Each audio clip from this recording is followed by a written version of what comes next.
Bonjour à tous et puis merci de cette invitation.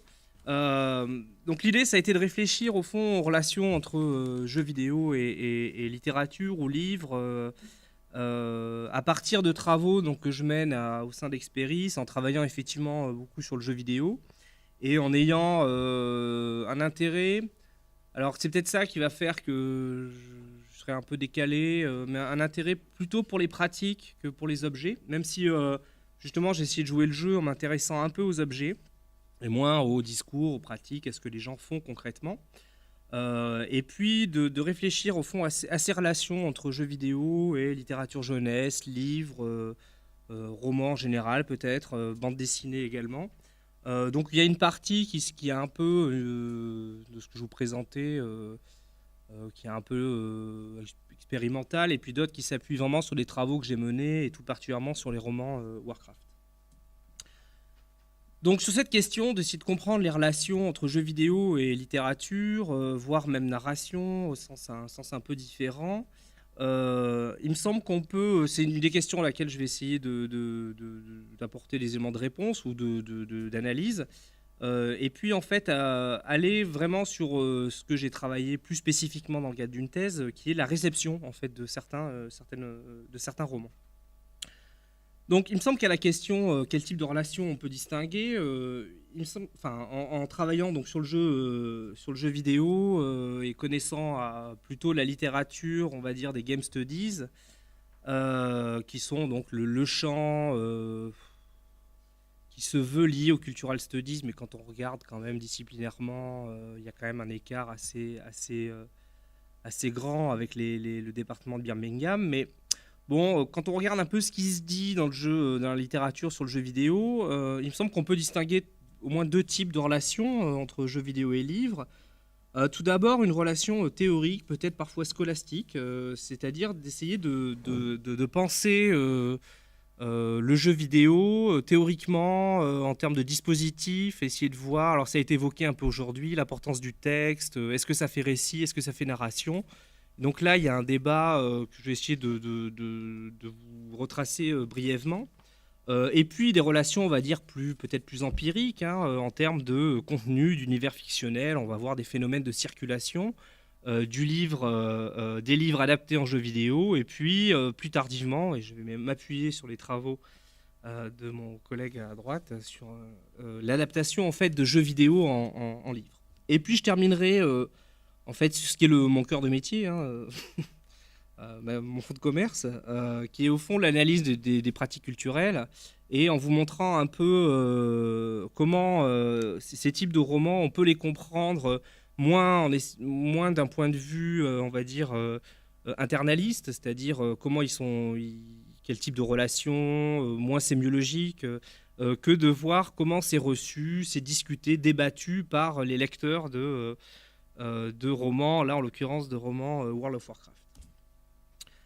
Alors, quand je vous disais qu'il y a une relation d'abord entre jeux vidéo et littérature, il me semble qu'elle apparaît très tôt dans la littérature sur le jeu vidéo.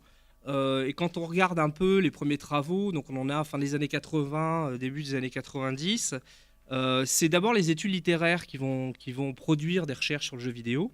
Alors là, je vous ai fait un triangle, je sais pas, Alexis Blanchet, je le montre, ça fait 3 colloques où je l'utilise, il faut que j'arrête. J'utilise un autre truc, hein, mais normalement, quand Blanchet est là, il se fout de moi, parce qu'en plus, en sciences de l'élu, qu'on adore les triangles, hein, le triangle didactique, le triangle, voilà. Mais bon, c'est juste pour vous dire qu'aujourd'hui, c'est l'état un peu du champ scientifique sur le jeu vidéo, avec une importance accordée quand même au dispositif aujourd'hui. La majorité des travaux analysent les relations internes, comment ça produit des images, du texte, des expériences, et on peut répartir un peu les travaux sans qu'il soit... Il y en a qui essaient de tenir un peu tout, hein, mais voilà, et quand on regarde la littérature historiquement, effectivement, les premiers travaux relèvent des études littéraires, avec l'idée que le jeu vidéo est un récit, alors on verra, un non-récit, une nouvelle forme de récit. J'essaierai de retracer vraiment très brièvement là-dessus. Et puis, donc si chez les anglo-saxons, ils ont vraiment une vision du jeu vidéo comme un dispositif, donc on va s'intéresser aux règles, au graphisme, aux relations entre graphisme et règles, aux interfaces matérielles. Il me semble qu'on a en France un intérêt, enfin plutôt accordé au play, aux pratiques. Il y a Mathieu Triclot qui proposait la notion de play studies, que je suis complètement là-dessus. Et puis, malgré ces différences-là, hein, entre ceux qui vont s'intéresser aux industries culturelles, ceux qui vont s'intéresser plutôt aux dispositifs ou ceux plutôt aux joueurs, il semble quand même qu'il y a une convergence aujourd'hui autour de la notion d'expérience. C'est-à-dire qu'on va essayer de penser le jeu vidéo dans un rapport d'expérience, mais on va quand même retrouver ces trois niveaux de différence avec ceux qui vont vous dire c'est des expériences designed, c'est-à-dire que c'est le dispositif qui construit des expériences. Au fond, ça rejoint un peu la discussion qu'on avait sur les livres dont vous êtes le héros. Le passage d'un livre dont vous êtes le héros où on peut tricher en mettant ses doigts pour revenir en arrière, et puis le passage sur tablette où on ne peut plus mettre les doigts pour revenir en arrière. On voit bien que l'expérience qui est produite, elle est design, elle est constituée par le dispositif lui-même. Mathieu Triclot, lui, essaie de tenir. Moi, je ne suis pas là. C'est le centriste des. C'est le François Bayrou. Non, j'aime beaucoup ce qu'il fait. C'est-à-dire que lui, il essaie de tenir l'idée qu'il y a bien des expériences, des pratiques de jeu, mais qui sont quand même configurées par il va parler d'expériences instrumentées ou de régimes d'expérience. Et puis, on voit aussi une littérature se développer qui continue hein, sur le jeu vidéo comme média, avec l'idée qu'il est pris dans des expériences transmédiatiques. C'est-à-dire qu'il est devenu un élément de ces expériences transmédiatiques, transfictionnelles. Vous me pardonnerez, je ne suis pas toujours très au point sur les conceptualisations. Mais bon, j'essaie de me tenir un peu à jour. Alors, rapidement, sur cette relation hein, jeu vidéo récit, donc je vous disais, elle apparaît assez tôt dans la littérature, et puis on va avoir trois réponses qui vont émerger. L'une qui va vous dire, oui, les jeux vidéo partagent des propriétés communes. Une autre va vous dire, non, c'est du non-récit. Le jeu vidéo relève d'une autre logique, la simulation, par exemple. Et puis, une troisième perspective, on pourrait dire aussi centriste, qui va essayer de comprendre, en fait, d'essayer de développer un vocabulaire critique ou conceptuel pour parler des formes de récit que propose le jeu vidéo. Il me semble qu'on retrouve un peu ce débat-là qu'il y a eu aussi sur le livre dont vous êtes le héros. Est-ce que c'est du récit, pas du récit? Qu'est-ce que le fait qu'on ait des choses non linéaires interroge en fait notre façon de penser la narration, le récit et la scénarisation. Donc cette idée de la narration, du jeu vidéo pensé comme narration, elle apparaît, il me semble que les travaux Hamlet on the Holodeck, les travaux de Murray, de Laurel, de Brittany Hetzel, de Jos de Mul par la suite, se sont attachés en fait très tôt à montrer qu'il y a du récit, l'importance, alors c'est vrai que c'est lié à l'histoire aussi du jeu vidéo, l'importance des boîtes de jeux vidéo au tout début, où vous aviez du paratexte, hein, on vous racontait quand même une histoire.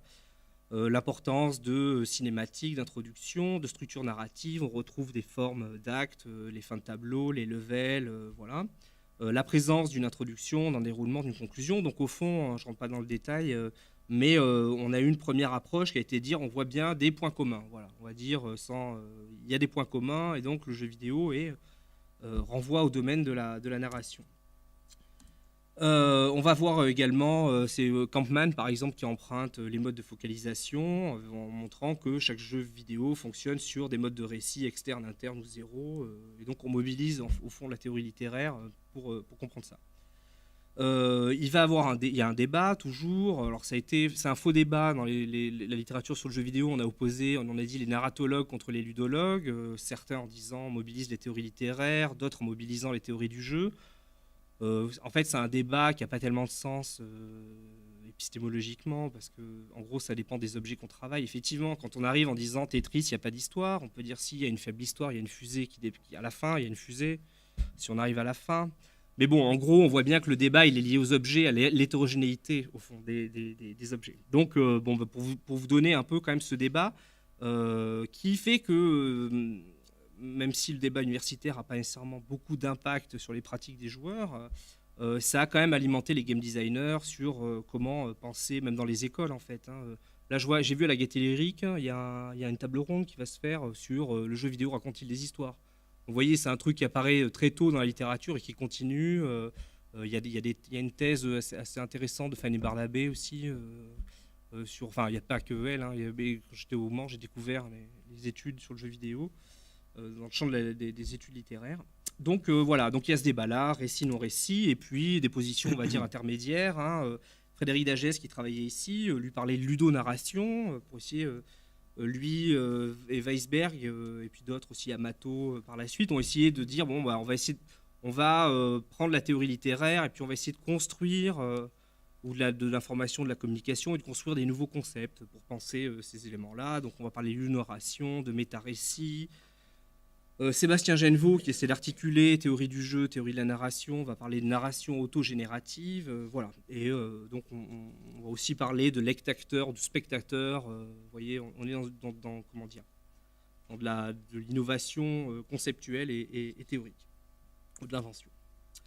Alors, on peut dire que pourquoi le jeu vidéo a été si narratologisé, c'est-à-dire si associé à la question de l'histoire, du récit. Alors, il me semble que ça tient probablement à des relations pas seulement théoriques, mais aux expériences et à la nature des premiers contenus. Alors, je vous ai mis Pong, qui est le contre-exemple, mais quand on regarde les productions qui vont rapidement émerger, même au moment où le jeu vidéo, dans les années 70, 80, n'est pas complètement un objet, enfin, il est à partir de 72, mais un objet de la culture de masse ou un objet commercial, on va dire. L'importance du texte est quand même centrale, donc on peut comprendre pourquoi on s'est dit, tiens, le jeu vidéo raconte des histoires. Et puis je crois que l'autre raison, c'est la dépendance très forte du jeu vidéo à ses débuts à l'égard d'autres formes culturelles narratives, c'est-à-dire du cinéma, du jeu vidéo, du jouet, de la télévision et du livre. Il me semble que, enfin, c'est la façon dont j'analyse un peu l'histoire du jeu vidéo, c'est-à-dire que le jeu vidéo va pendant longtemps être dans la dette vis-à-vis des autres. C'est-à-dire on va importer, pour Pong, on importe le sport, une logique de sport. On va importer, donc Blanchet a bien montré comment très tôt le cinéma devient un thème d'emprunt du jeu vidéo. Et que le jeu vidéo va s'autonomiser, va devenir un grand garçon assez tardivement, enfin tardivement, au milieu des années 80. Il y a d'autres choses avant, mais il me semble que c'est on y reviendra avec Pac-Man. Alors ces environnements textuels-là, on voit bien sur Colossal Cave Adventure, l'importance du texte, quelque chose qui dure, d'ailleurs, on a encore des jeux textuels très forts, l'affaire Veracruz, ou la question de la lecture, de lire des éléments, donc a probablement amené ces éléments-là. Enfin, cette façon de penser le jeu sous l'angle d'un récit ou d'un texte. Bon. Alors, que le livre soit une source d'emprunt, la littérature soit une source d'emprunt, c'est au fond une vieille histoire du jeu vidéo. Même des jeux qui semblent relativement... Enfin, ils n'apparaissent pas de façon flagrante comme des adaptations. Là, je vous ai mis un exemple de Space War, donc, qui est cité comme... il y a d'autres choses avant, mais bon, comme un des premiers jeux vidéo. Là, je reprends des éléments de Triclo, montre bien que Steve Russell, qui est le créateur de ce jeu-là, montre bien les sources d'inspiration, notamment de la série Lensman de Doc Smith, en disant qu'il y a quelque chose, une expérience littéraire, qu'il a voulu retranscrire dans Space War. Voilà, les descriptions brillantes d'accrochage entre vaisseaux, des manœuvres entre flottilles spatiales. Effectivement, le jeu lui est relativement sommaire, mais il y a cette idée de rechercher ces expériences-là. Donc du livre en jeu vidéo, rapidement, le livre en fait, et la bande dessinée particulièrement, est une source d'adaptation. Les Passagers du Vent, alors il y avait une tradition française aussi, qui est probablement liée à la question de l'auteur, mais puis Sokal, par exemple, des gens comme Sokal, avec la Merzone, Sibéria. Mais donc il y a une proximité en termes de contenu, on va dire, on va adapter, parfois même, donc, comme dans Les Passagers du Vent, on voit cette construction sous forme de cases, Astérix chez Razad, voilà. Donc là, je triche un peu, parce qu'il y a plein de héros adaptés de bandes dessinées où la construction même disparaît au profit d'un gameplay propre aux jeux vidéo, sous forme de tableau, de plateforme. La science-fiction et la fantasy vont être rapidement, voire l'horreur, dans le cadre de Nightbreed, tiré de l'ouvrage et du film aussi de Clive Barker. Bob Moran adapté relativement tôt, Il y avait 3 adaptations, chevalerie, jungle et science-fiction peut-être. Et puis au fond, la littérature enfantine qui va être une source d'emprunt. Donc on voit en termes, à un niveau presque très, très basique, des logiques d'emprunt, d'adaptation de thèmes, de personnages en jeux vidéo. Alors aujourd'hui, on continue à parler. Donc c'était très fort effectivement dans les premiers jeux, l'importance du texte, mais on continue aujourd'hui à parler de jeux narratifs. C'est devenu un genre, enfin développé par les joueurs. Donc on va vous parler de Walking Dead, par exemple, qu'on qualifie de jeu narratif où il s'agit de se dérouler une histoire sur le modèle du QTE, hein, du Quick Time Event, c'est-à-dire il faut agir très rapidement pour faire dérouler une histoire, il faut faire des choix. Voilà. Donc on est sur l'arborescence, un peu le modèle du livre dont vous êtes le héros. Mais on a cette histoire-là qui continue. Alors, on a des phénomènes d'adaptation complexes. Hein, c'est ce que j'ai évoqué ce matin. J'ai montré à Anne Besson en cachette.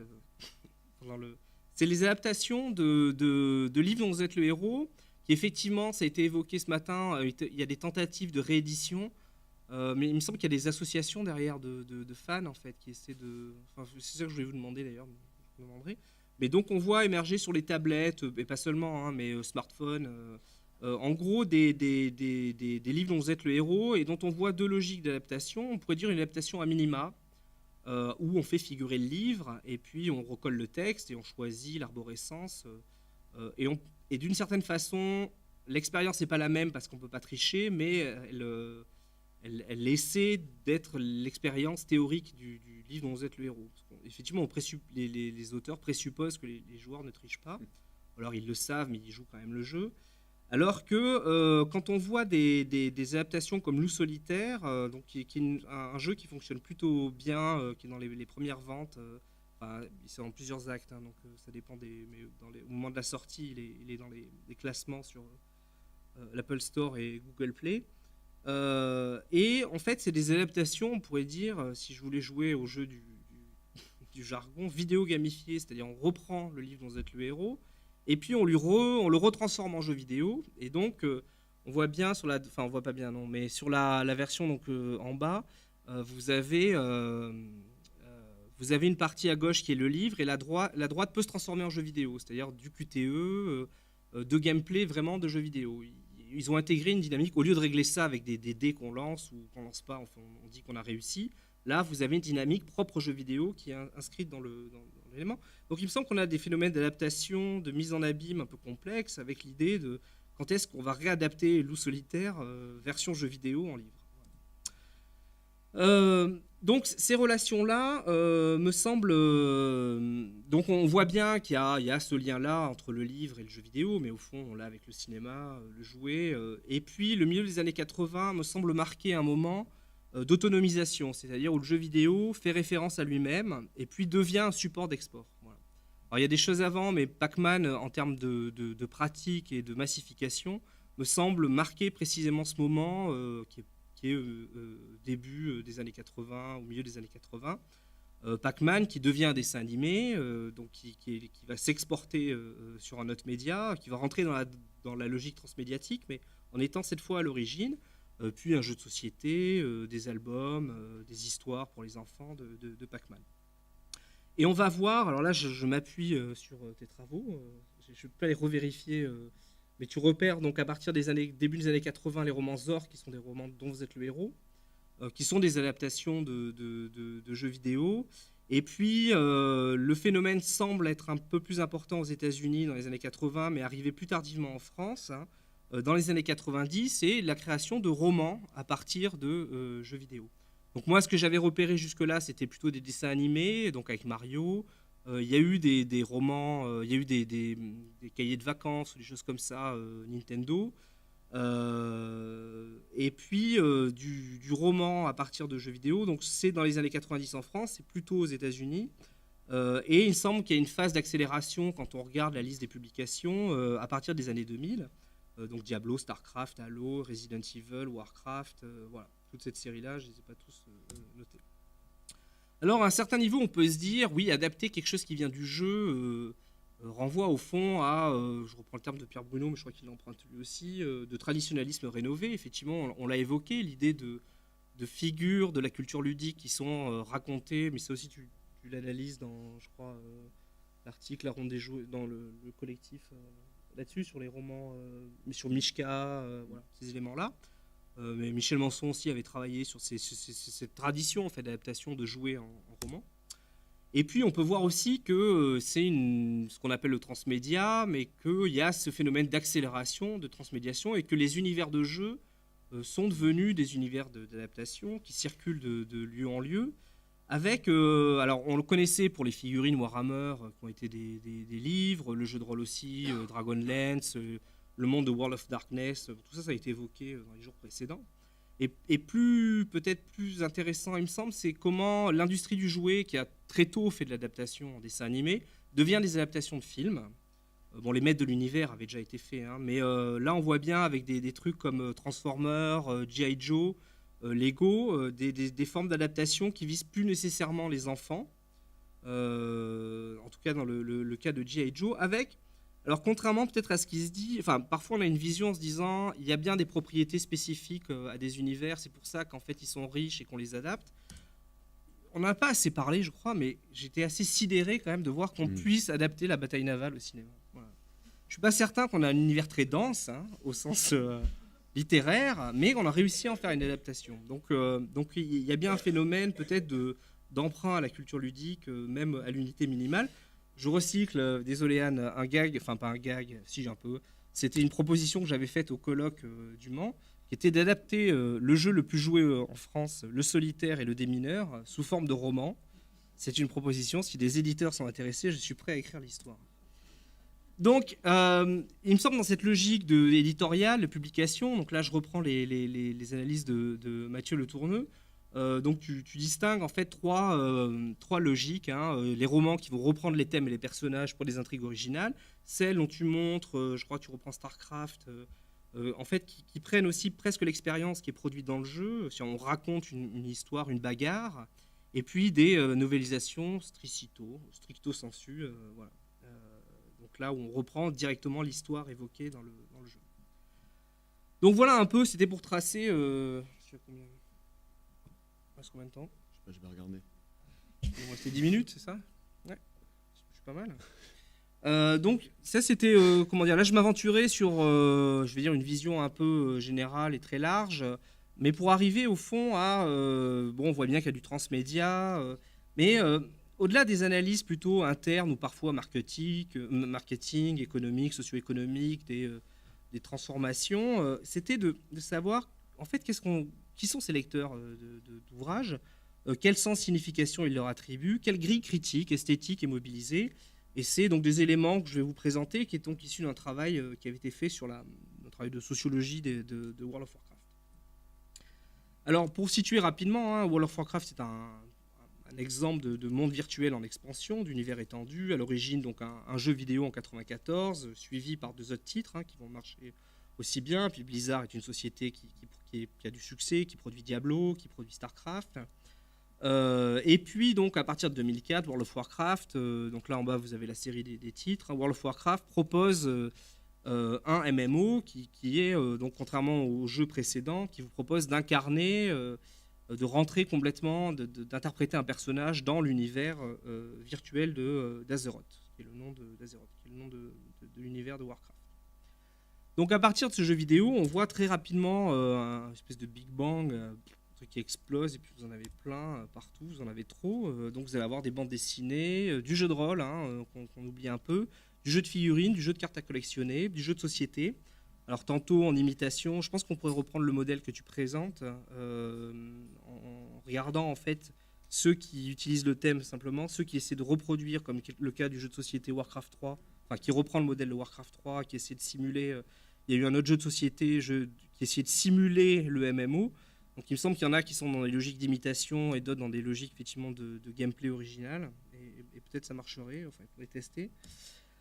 Et puis tous ces produits, bon, on est sur le modèle qu'on a dans les romans Star Wars, c'est-à-dire l'idée qu'il y a une timeline, que tout ça n'est pas complètement... que les éditeurs ont une vision qui contrôle tout ça. Bon, dans la réalité...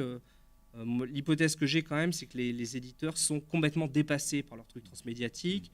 Quand on regarde l'histoire de Detective Comics, à un moment, ils ont fait Infinite Crisis, c'est-à-dire ils ont tout détruit, parce qu'ils ne savaient plus, ils avaient 3 Flash, 4 Flash, 5 Superman, 5 séries en même temps, donc il fallait remettre ça à jour. Et je pense que ce qu'a fait Disney récemment avec Star Wars relève de la même logique, qui est de dire on ne peut plus tenir cette espèce d'univers d'expansion, mais qui est complètement chaotique.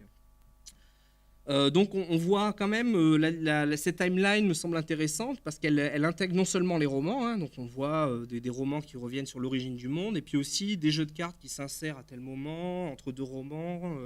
Donc on a des phénomènes de timeline, on va dire, d'univers étendu, relativement complexes et subtils en termes de date et de précision.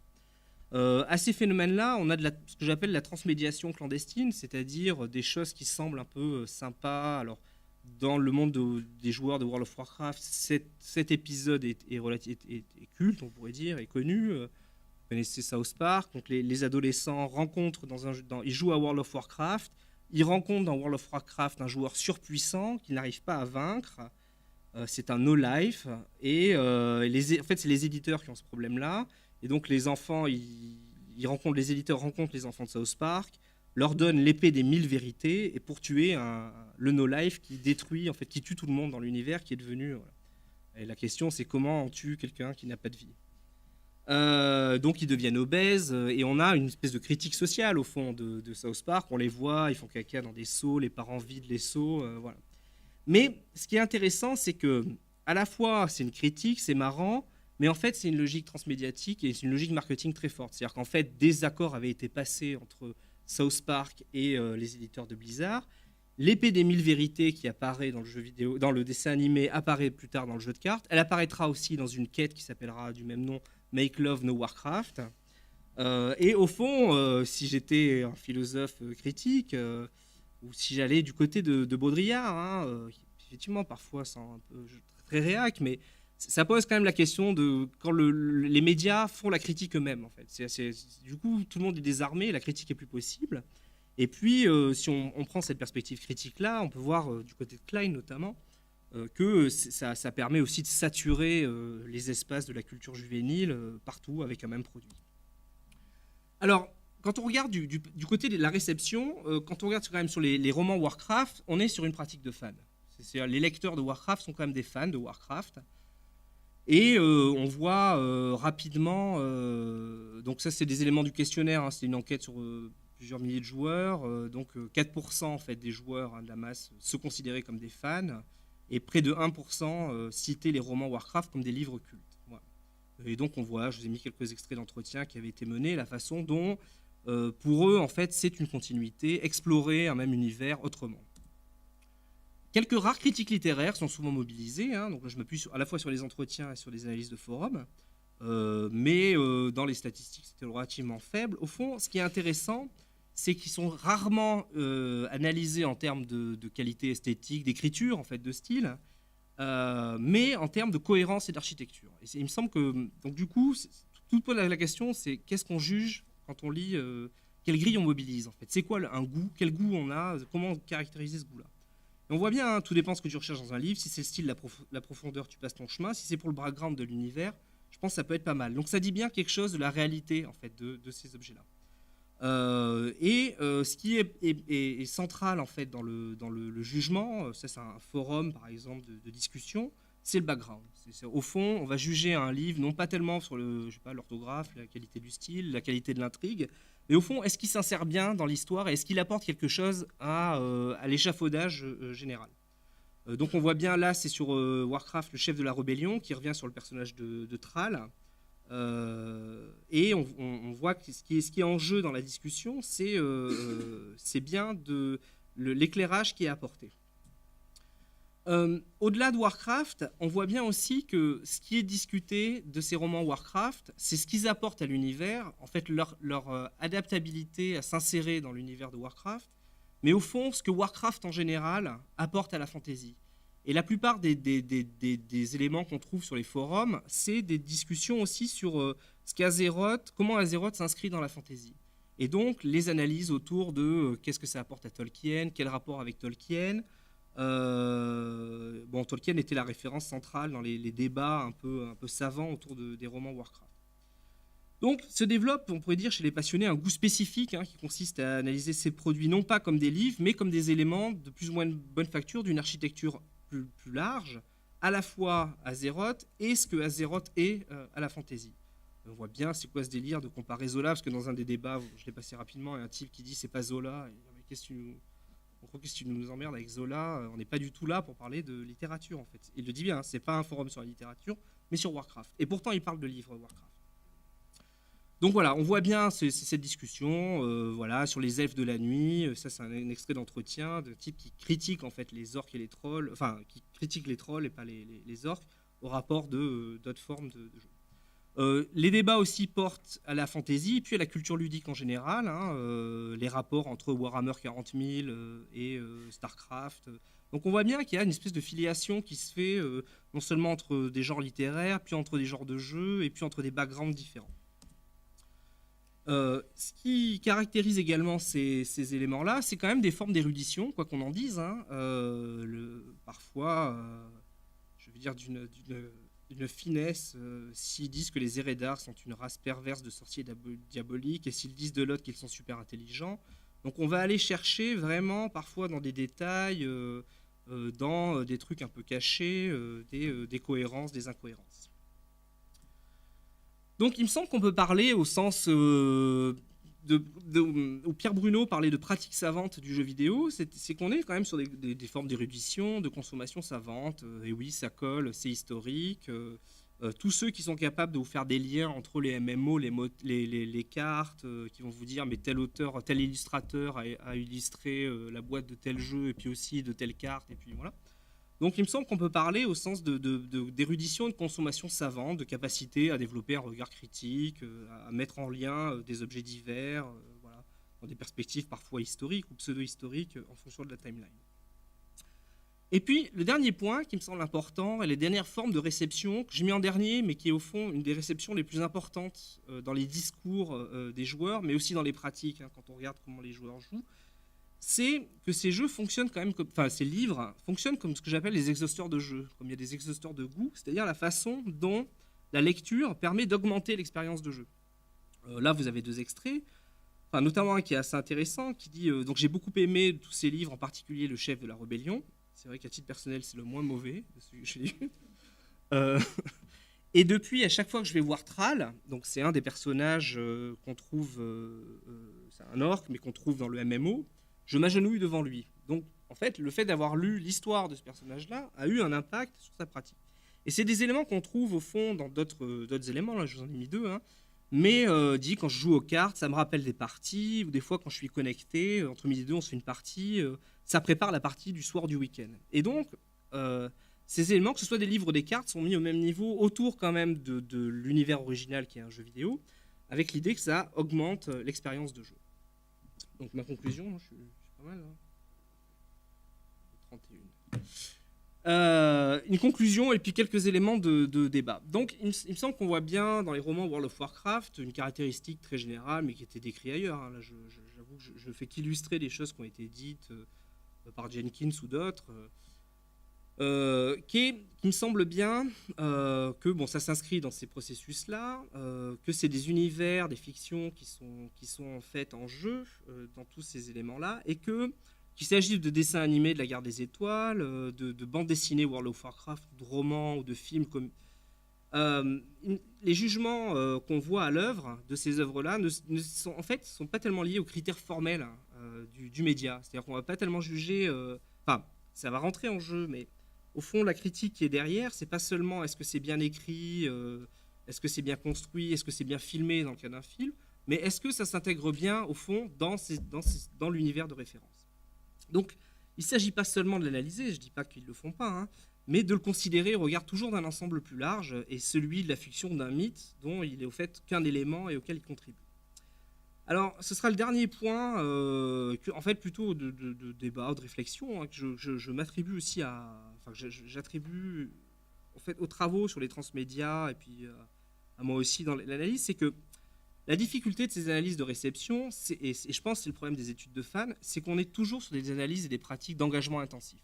C'est-à-dire qu'on voit, et donc ça donne à voir au fond des gens qui s'engagent dans des pratiques, on pourrait dire de pratiques savantes, hein, d'érudition, de culture participative médiatique, hein. Mais en fait, parce qu'on ne voit plus du tout les réceptions faibles. C'est-à-dire des gens qui lisent ça, qui n'en pensent rien, ou qui ne lisent pas complètement. Alors c'est vrai de d'autres choses, mais qu'est-ce qui se passe de la non-participation ? Et au fond, c'est la même chose que j'ai attribué, j'ai déjà dit un peu, mais c'est qu'est-ce qui se passe avec le solitaire? Je veux dire, j'ai rigolé avec le solitaire en vous montrant des éléments là, mais les études sur le jeu vidéo vous montrent les joueurs les plus actifs, la scène la plus active, mais au fond, elle n'est que rien par rapport à l'immensité des gens qui ne jouent pas, ou alors qui jouent peu ou qui jouent faiblement. Voilà. Et donc, je pense que c'est quelque chose à interroger dans nos réflexions et dans nos analyses sur à la fois les réceptions et aussi parfois le discours qu'on peut avoir très enthousiaste sur ces pratiques participatives, parce que précisément, en fait, on ne regarde je veux dire, que le haut du panier, en fait, que les pratiques les plus intensives. Et puis je terminerai là. Merci. Merci beaucoup.